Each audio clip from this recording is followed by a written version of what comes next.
What would you do if your drinking water had no centralized or community scale treatment? Or if there was a risk of recontaminating your drinking water while transporting it between a public tap and your home?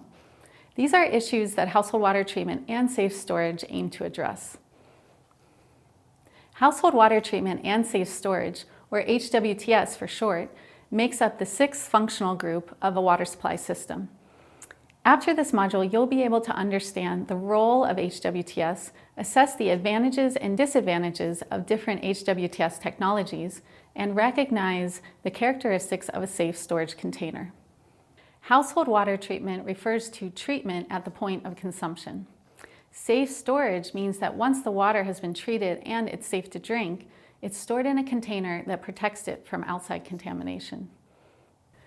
In this video, we'll cover the following household water treatment technologies: filtration, boiling, solar disinfection or SODIS, and chemical disinfection.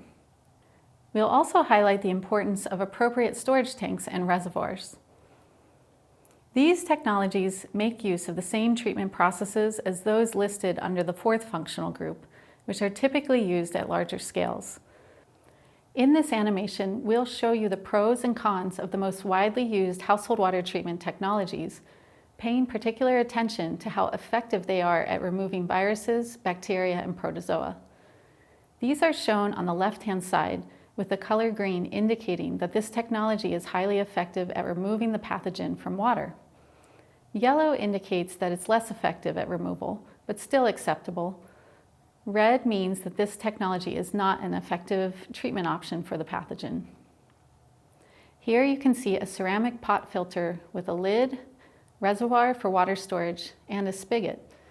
There are many filter designs available for use at the household level, and while they each have different characteristics, in general, these statements about their applicability, effectiveness, pros and cons apply to all. Filters are usually capable of removing large pathogens like guinea worm or protozoa. They also usually work well against bacteria, and some filters are even able to remove viruses.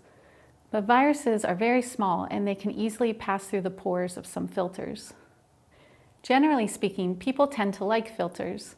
They're often easy to operate and require little technical capacity at the household level. Filters normally don't affect the taste of water, and they're able to reduce the turbidity, which people tend to appreciate. Disadvantages of household filters are that they require reliable supply chains to replace broken components.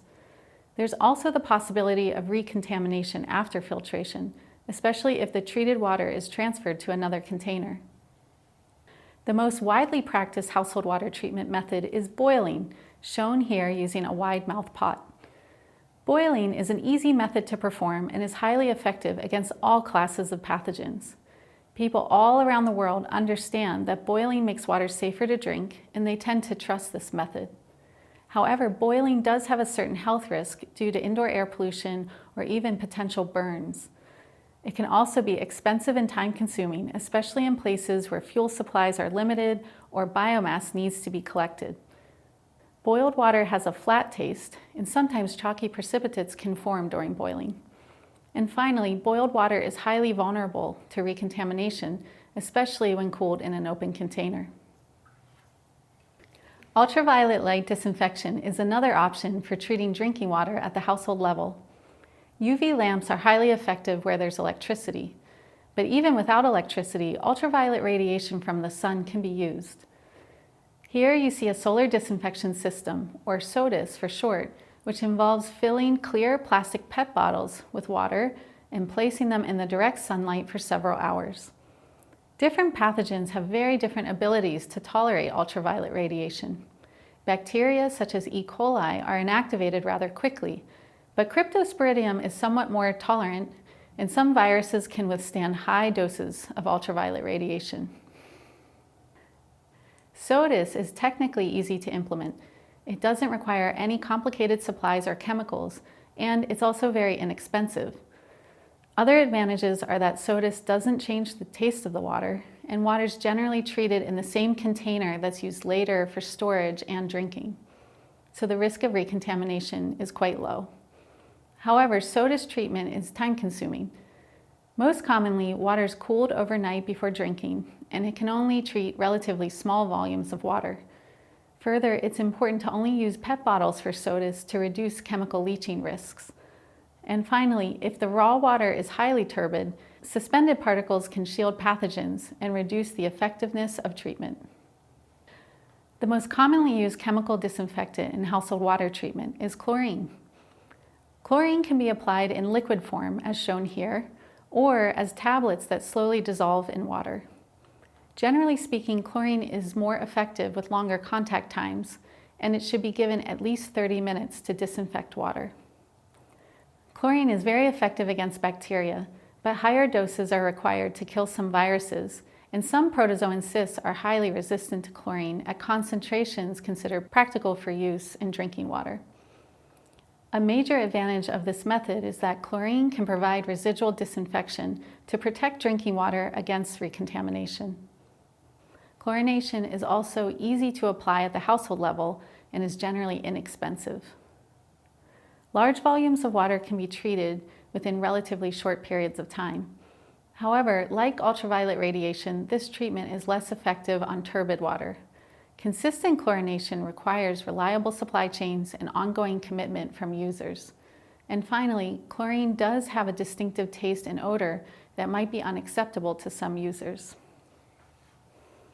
Following the treatment at household level, it's very important to store the water properly in the home so that the gains in quality are not lost. And when water is collected outside of the home, safe storage is essential for minimizing contamination risks all along the water supply chain, from the point of collection until the moment of consumption. There are a number of characteristics for an ideal household storage container. First, the container should be covered, and there should be an opening that's small enough to discourage people from putting their hands into it. However, the opening should be large enough to allow for easy filling. Usually, openings are between 5 and 8 centimeters in diameter, and ideally they have a screw cap of some kind.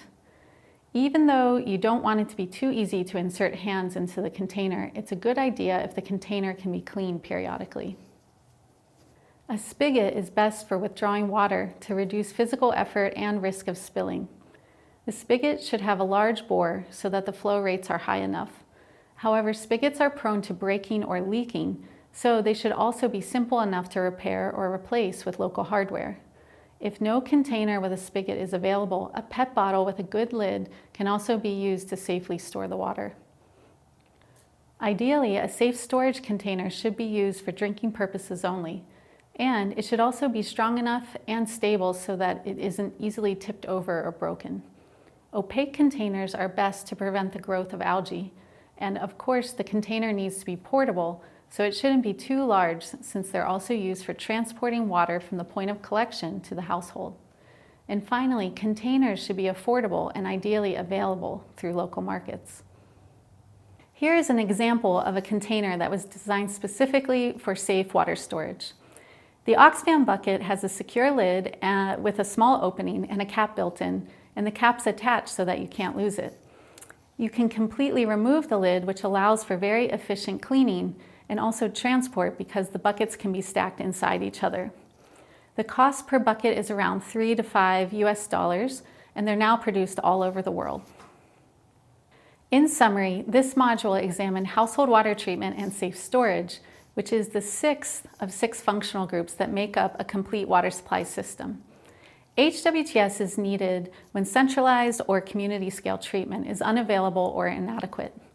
You've seen that different treatment processes have varying levels of effectiveness against different classes of pathogens. There are other trade-offs to consider as well. Boiling and chlorine disinfection change the taste of water, while SOTUS is time-consuming, and filtration requires reliable supply chains. Choosing an effective household water treatment technology will depend on your local conditions. But in just about every case, a safe storage container with a good lid, a spigot, and the ability to be cleaned regularly is an absolute necessity. You can find more information about HWTS technologies in the Water Compendium, available on the course website.